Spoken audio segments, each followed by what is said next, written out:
우리의 삶 속에서 늘 함께 하시는 아버지 하나님, 오늘 이 시간 하나님의 말씀을 듣는 자리에 저희 모두를 불러주셔서 감사드립니다. 저희에게 말씀을 깨닫게 하시고 또 듣는 마음을 더하여 주셔서 오늘 이 시간 우리가 들은 말씀을 붙들고 삶 속에서 묵상하며 또 기억하며 살아갈 수 있도록 주님께서 늘 도와주시옵소서. 거룩하신 예수님의 이름으로 기도합니다. 아멘. 우리 하나님의 말씀 출애굽기 1장 8절에서부터 14절 말씀입니다. 하나님의 말씀 출애굽기 1장 8절에서부터 14절 말씀입니다. 구약 성경 82면에 있습니다.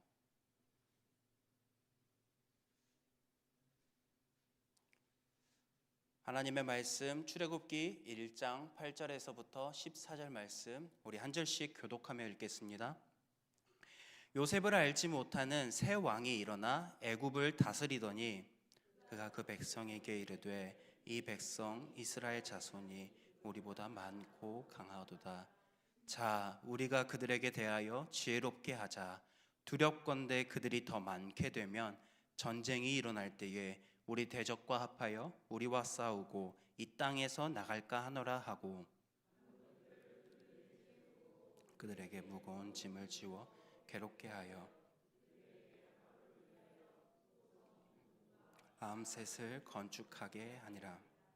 그러나 학대를 받을수록 더욱 번성하여 퍼져나가니 애굽 사람이 이스라엘 자손으로 말미암아 근심하여 이스라엘 자손에게 이를 엄하게 시켜 같이 읽겠습니다. 어려운 노동으로 그들의 생활을 괴롭게 하니 곧 흙 이기기와 벽돌 굽기와 농사의 여러 가지 일이라. 그 시키는 일이 모두 엄하였더라. 아멘. 우리는 살면서 예상치 못한 어려움을 만날 때가 있습니다. 건강의 문제로 인해서 경제적인 어려움으로 또 관계의 갈등 등 여러 가지 상황이 우리를 힘들게 하곤 합니다. 그럴 때 우리의 마음속에는 이러한 궁금증이 하나 떠오를 때가 있습니다. 하나님이 나를 잊으신 것은 아닐까? 아니면은 왜 나에게 이러한 고난이 찾아왔을까? 우리는 어려운 상황을 맞다 보면은 이러한 궁금증이 생기길 마련입니다. 그러나 우리의 삶을 한번 돌이켜보면 하나님은 우리를 잊지 않으시고 우리의 고난 속에서도 여전히 우리와 함께 하시고 역사하시는 분이시라는 것을 우리는 알 때가 많습니다. 오늘 본문에서 이스라엘 백성은 예상치 못한 고난을 겪게 됩니다. 그들은 애굽에서 잘 살고 있었지만 요셉을 알지 못하는 새로운 왕이 등장하면서 노예로 전락해 고통을 당하게 됩니다.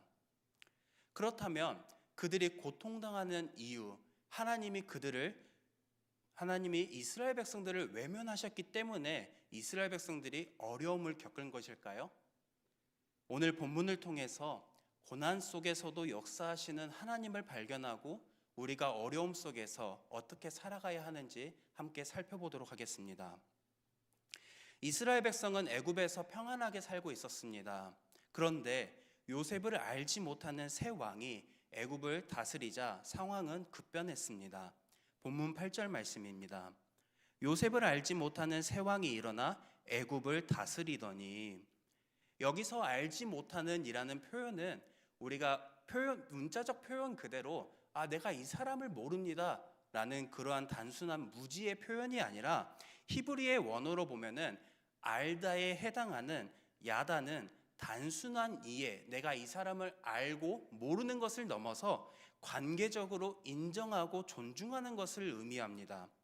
즉 새로운 왕 바로가 요셉이 했던 일을 무시하고 배척하는 태도를 가졌다는 뜻입니다. 요셉은 애굽을 기근에서 구했습니다. 이 일로 그의 가족이 애굽에서 정착할 수 있도록 배려를 받았습니다. 그러나 새 왕은 과거에 요셉이 했던 일을 중요하게 여기지 않았습니다. 왜냐하면 이스라엘 백성들이 많아지고 그들이 자신들보다 강해지는 게 두려웠기 때문입니다. 이러한 변화는 우리의 생각으로는 이스라엘 백성들이 불행하다고 여겨질 수 있을 것입니다. 그러나 사실 이는 하나님께서 이미 오래전부터 계획하시는 일이었습니다. 하나님은 이미 아브라함에게 그들이 받을 고난에 대해서 미리 말씀하셨습니다. 창세기 15장 13절 말씀입니다. 여호와께서 아브라함에게 이르시되 너는 반드시 알라 내 자손이 이방에서 객이 되어 그들을 섬기겠고 그들은 400년 동안 내 자손을 괴롭히리니. 즉 하나님은 이스라엘 백성이 애굽에서 고난당할 것을 아브라함에게 미리 말씀하셨고 그것을 통해서 더 크신 계획을 이루고자 하셨습니다. 이스라엘 백성들이 이러한 상황에서 번성할 수 있었던 이유는 하나님의 축복이 그들에게 함께했기 때문입니다. 창세기 1장을 보면은 하나님은 사람에게 생육하고 번성하라고 명령하셨고 또 아브라함에게 내 자손이 하늘의 별과 같이 많아질 것이라고 약속하셨습니다. 그러나 애굽 왕은 하나님의 축복을 위협으로 여기고 이를 막으려고 했습니다. 그 결과 그는 이스라엘 백성을 억압하기로 결정했습니다. 우리의 인생도 갑작스러운 어려움을 겪을 때가 있습니다. 하지만 하나님은 우리가 겪는 고난을 통해 더 크신 일을 이루고 계십니다. 요셉은 형들에게 팔려가 노예가 되는 고난을 겪었지만 하나님께서는 이 또한 하나님의 계획이었고 이 일을 통해서 오늘 본문에 이어지는 전의 배경으로서 이스라엘 백성들이 애굽에 정착할 수 있었습니다. 다니엘은 바벨론의 포로가 되는 고난을 당했지만 그곳에서 하나님의 영광을 나타내는 도구로서 사용을 받았습니다. 우리에게 고난이 찾아올 때에 우리는 서론에서 말했듯이 이러한 질문이 우리에게 생기곤 합니다. 왜 나에게 하나님께서 이러한 고난을 겪게 하셨을까? 이러한 원망과 궁금증보다는 이 고난 속에서도 하나님은 우리를 통해서 또 아니면 하나님은 무엇을 이루고 계시는가를 질문하면서 믿음으로 반응하며 살아가는 저와 여러분들이 되길 소망합니다. 이제 이스라엘 백성을 두려워한 바로 왕은 그들을 약화시키기 위해 강제 노동을 시켰습니다. 본문 11절 말씀입니다. 감독들을 그들 위에 세우고 그들에게 무거운 짐을 지워 괴롭게 하여 그들에게 바로를 위하여 국고성 비돔과 라암셋을 건축하게 하니라. 바로 왕은 이스라엘 백성 위에 감독들을 세우고 그들에게 국고성 비돔과 라암셋을 건축하게 했습니다. 이 두 곳 비돔과 라암셋은 단순한 성이 아니라 왕을 위해서 거둔 세금으로 곡물을 저장하는 곡물 저장고가 있었고 또 외부의 침입을 막기 위한 요새가 건설되어 있으며 지방의 통치를 위한 전략적 기점으로 세워진 도시였습니다. 단순한 성 한 채가 아니라 우리가 서울이나 광주특별시와 같은 큰 도시를 건설할 계획을 세웠고 이 일에 이스라엘 백성들을 사용한 것입니다. 바로는 이스라엘 백성들을 억압하면 그들이 약해질 것이라고 생각했습니다. 그러나 바로의 생각과는 정반대의 결과가 나타났습니다. 본문 12절 말씀입니다. 그러나 학대를 받을수록 더욱 번성하여 퍼져나가니 애굽 사람이 이스라엘 자손으로 말미암아 근심하여. 바로는 이스라엘 백성을 억압하여 줄여들게 하려고 했지만 그 결과가 무엇입니까? 그들이 핍박하였음에도 불구하고 여기 보면은 더욱 번성하여 퍼져나가니라고 말합니다. 이들이 번성할 수 있었던 것은 앞서서 언급했지만 하나님께서 아브라함에게 내 자손이 번성할 것이라고 더욱 많아질 것이라고 말씀하신 그 축복의 약속이 이루어졌기 때문입니다. 하나님은 그들이 학대를 받을수록 더욱 번성하게 하셨습니다. 애굽 왕의 계획과는 반대로 하나님의 뜻이 이루어진 것입니다. 여기서 우리는 중요한 영적 원리를 발견할 수 있습니다. 하나님의 백성은 고난을 통해 더욱 강해진다는 것입니다. 신약에서도 같은 원리가 적용됩니다. 초대교회가 로마의 박해를 받을수록 오히려 복음이 더 널리 퍼진 일이 있었습니다. 사도행전 8장 1절과 4절 말씀입니다. 사울은 그가 죽임당함을 마땅히 여기더라. 그날에 예루살렘에 있는 교회에 큰 박해가 있어 사도 외에는 다 유대와 사마리아 모든 땅으로 흩어지니라. 그 흩어진 사람들이 두루 다니며 복음의 말씀을 전할세. 스데반이 순교한 후 교회에 대한 심한 박해가 있었습니다. 그 박해로 인해서 성도들은 유대와 사마리아 땅 끝으로 퍼져나갔습니다. 그런데 이러한 상황에서 우리가 일반적으로 생각했을 때 고난받고 박해받는 것, 즉 예수님을 전하고 예수님을 믿는다고 하면 죽임을 당하는 그런 위협 속에서 우리의 신앙이 오히려 줄고 교세가 무너질 거라고 생각될 수도 있겠습니다. 그러나 그들의 상황, 복음이 더 널리 전파되었습니다. 우리의 삶도 마찬가지입니다. 고난이 찾아올 때 우리는 연약해지는 것이 아니라 하나님을 더욱 의지할 때 성장할 수 있습니다.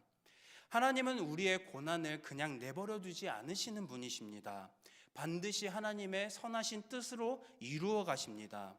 지금 우리가 겪고 있는 어려움, 그리고 과거에 겪었을 어려움, 이 모든 것 하나님의 계획 안에 있고 하나님께서는 반드시 그분의 선하신 방법과 우리를 가장 좋은 길로 인도하시는 분이라는 사실을 기억하며 살아갔으면 좋겠습니다.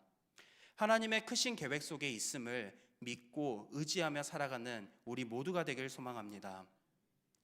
이어지는 13절에서부터 14절을 보면 이스라엘 백성의 고통은 점점 더 심해졌습니다.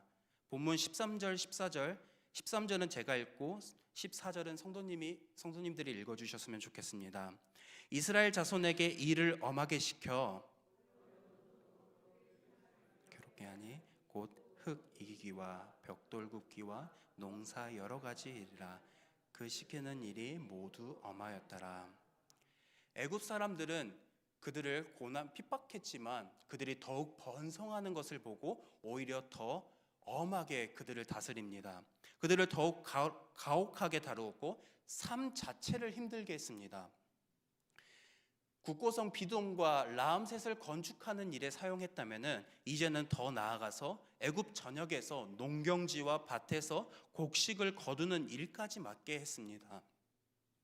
이스라엘 백성은 다양한 노동에 강제 동원되었습니다. 이처럼 이스라엘 백성이 극심한 고난을 겪었지만 하나님은 그들의 신음소리를 외면하지 않으셨습니다. 출애굽기 2장 24절에서부터 25절 말씀입니다.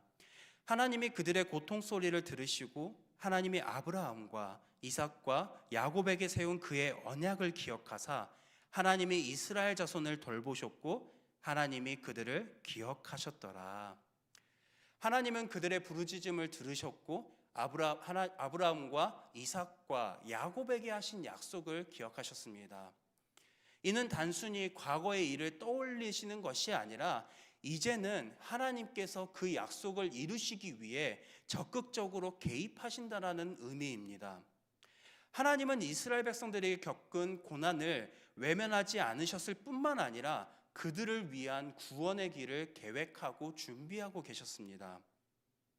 이러한 하나님의 일하심, 오늘날 우리에게도 중요한 교훈을 줍니다. 때때로 우리의 삶 속에서 예상치 못한 어려움이 다가올 때가 있지 않습니까? 왜 나에게 이러한 일이 찾아왔는지 우리는 궁금하기도 합니다. 그러나 하나님은 이스라엘 백성들의 신음소리를 들으셨던 것처럼 우리가 하는 기도를 그리고 우리의 모든 상황을 살피시는 분이십니다. 고린도전서 10장 13절 말씀에서 바울은 이렇게 말합니다. 우리 이 말씀은 같이 한번 읽어봤으면 좋겠습니다. 같이 읽겠습니다. 사람이 감당할 시험 밖에는 너희가 당한 것이 없나니 오직 하나님은 미쁘사 너희가 감당하지 못할 시험 당함을 허락하지 아니하시고 시험 당할 즈음에 또한 피할 길을 내사 너희로 능히 감당하게 하시느니라. 아멘. 이스라엘 백성이 애굽에서 감당해야 했던 고난이 한순간에 해결되었던 것은 아닙니다. 하지만 하나님은 그 모든 과정에서 더 크고 놀라운 계획을 준비하시고 역사하셨습니다. 오늘날 우리가 겪는 어려움도 마찬가지입니다. 하나님은 우리가 감당하지 못할 시험은 맡기시지 않으십니다. 그리고 그러한 상황 속에서 우리가 어려움에 처해 있을 때 우리를 위해서 일하시는 분이십니다. 우리가 어려움을 겪었을 때에 하나님을 향한 원망보다는 하나님께서 이 일을 통해서 우리에게 하고자 하시는 그 뜻은 무엇인지, 또 하나님께서는 이 일 가운데에도 우리의 어려움 속에서도 반드시 일하고 계시는 분이라는 사실을 기억하고 신뢰하며 의지하며 살아가는 저와 여러분들이 되길 소망합니다. 하나님은 우리의 아픔을 외면하지 않으시며 우리가 감당할 수 없을 만큼 무거운 짐을 지우시는 분도 아닙니다.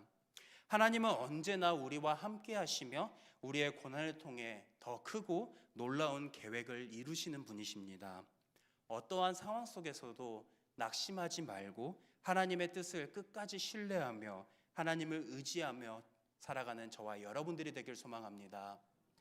우리가 몇 주 전에 한규선 목사님을 통해서 이러한 말씀을 들었습니다. 로마서 말씀을 통해서 하나님은 우리를 고난에 처하지 않게 하시는 것이 아니라 그 고난에서 넉넉히 이기게 하신다라고 우리는 말씀을 들었습니다. 이 말씀을 기억하면서 오늘 우리가 삶 속에서 어려움을 처했을 때에 하나님께서 우리에게 겪게 하시는 그 어려움 넉넉히 이기게 하시고 피할 길을 예비하시는 분이시라는 사실을 기억하면서 좌절하고 낭망치 않고 오히려 하나님을 신뢰하고 그 안에서 믿음 안에서 승리하며 살아가는 저와 여러분들이 되길 소망합니다. 이 시간 들은 말씀을 기억하면서 우리 기도하겠습니다. 두 가지 기도 제목을 놓고 함께 기도하겠습니다. 고난 속에도 하나님의 뜻을 신뢰하는 성도가 되게 하소서. 그리고 고난을 통해 더욱 하나님을 의지하고 성장하는 성도 되게 하소서. 우리 이 시간 이 두 가지 기도 제목을 놓고 우리 기도하며 나아가겠습니다. 기도하겠습니다. 사랑과 은혜가 풍성하신 아버지 하나님, 오늘 말씀을 통해 고난 속에도 역사하시는 하나님에 대해